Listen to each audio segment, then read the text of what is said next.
Dalawang dekada na akong alagad ng sining. 2 dekada ang binuhos ko ang puso at galing. Sa bawat okasyong ginaganap sa loob at labas ng aming barangay, dama kong kabahagi ako dahil naroon ang aking mga likha. At sa araw na ito, hindi na lang ako nasa likod ng aking mga obra. Ngayon, ako naman ang nasa sentro ng entablado dito sa kwentong kabarangay.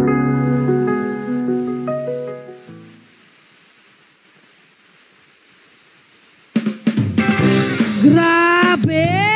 Oh, di ba? Ginagawa na po selfie tayo, mag-grupi tayo dyan. Oh, picture! Magaling. Very good. Palakpakan! Ayan. Tingnan nyo naman yung mga nanay natin. True! Diba? Maganda nga naman mag-selfie, diba? Correct. Kapag magandang background. Nga naman. Oo, diba? magandang background, diba? Pero bago naging ganyan, my friend, ang dami palang kailangan gawin. Maraming kailangang pagdaanan. Diba? Kasama natin ngayong umaga, Kuya Ramon Neo Jr. Magandang umaga, Kuya Ramon. Good morning, sir. Good morning. Bati ka naman sa ating mga kabarangay. Hello, good morning. Tanghal. Ayan. Okay. Grabe, tinitingnan ko siya, my friend. Oh. Ang steady ng kamay niya. Kailangan talaga. Napakahusay, pati pala yung...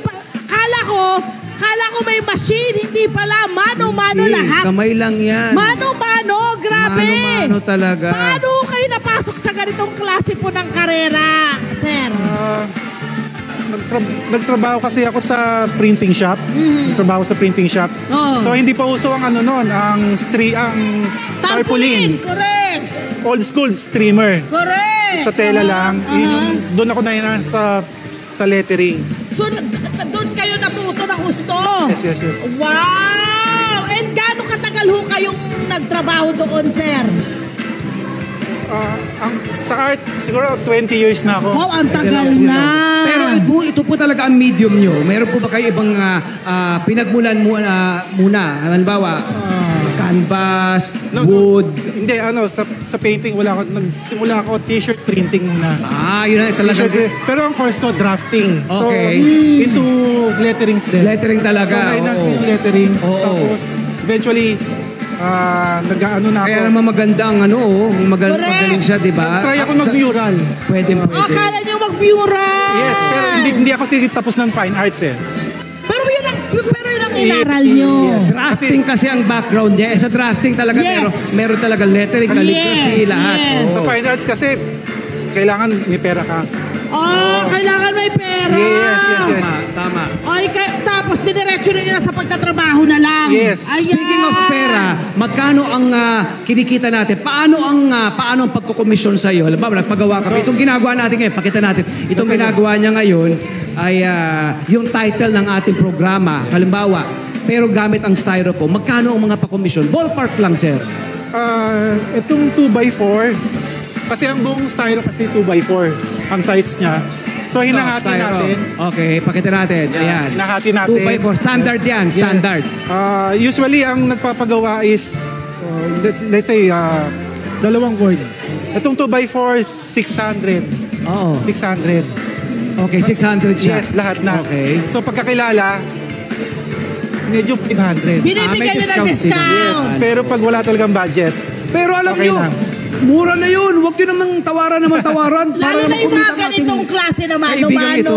parang, diba, parang artisan na sila pagdating sa Oo ganitong naman. klase. Oo. Okay, puntahan natin yung kanyang, para papag-usapan natin yung kanyang disenyo rito. Ayan, ito Kasi Para kung halimbawa mapakita gusto natin magpakomisyon ng kasi talagang iba-iba mas yun eh. Hindi lang malakihan. lettering po. Pwede to. Lettering ang kanilang Pwede ginagawa. to. Kuya Tama. Ramon, Sa kita ka. lahat ba to? Ito ay ginagawa po ninyo? yes po. O kagaya po ng mga yan, gaano katagal ho, bago na itong lahat ng setup na ito? Kasi sa isang event, let's say, Birthday! yes, birthday. Meron silang certain team. Yes! Let's say ito, Candyland. So Candyland, so yung client magsasabi kung ano yung gusto nilang mangyari sa background. So yung may-ari ng catering services tatawag sa akin. So ito, Kuya Mon, ito yung specs niya. Yes, ito yung kailangan natin sa backdrop. Ano yan? Mag-isa lang ho kayong gumagawa o meron kayong kasama na tumutulong sa inyo? Ang helper ko yung aking misis. Siya yung, kasi umuulan, nagbo-blower lang ako eh. Pero para pag hindi, matuyo. sa init na lang ng araw, mas mabilis pa. So may katuwang talaga. Talaga, hindi Yes, kakayanin na mag-isa lang siya. Tama. Dami niyang ginagawa. Tama. Kayo ba yung tipong, ako ay kliyente, ako yung merong gustong ipakomisyon, pwede kayo lapitan, tapos meron akong sariling halimbawa, design, Yes po. spec. Yes po. Pwede po yun. Iko-custom. Siyempre, may iba-iba ang presyo. Yes po. Depende sa kung ilang styro yung magagamit mo. Doon kasi ako nagbabase. Okay, nung nag-umpisa ho kayo, magkano po ang inyong ipinuhunan?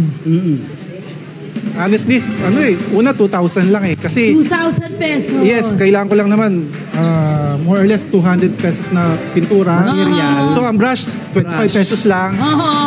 Yung basahan, kahit yung lumang yung damit natin, okay na yon.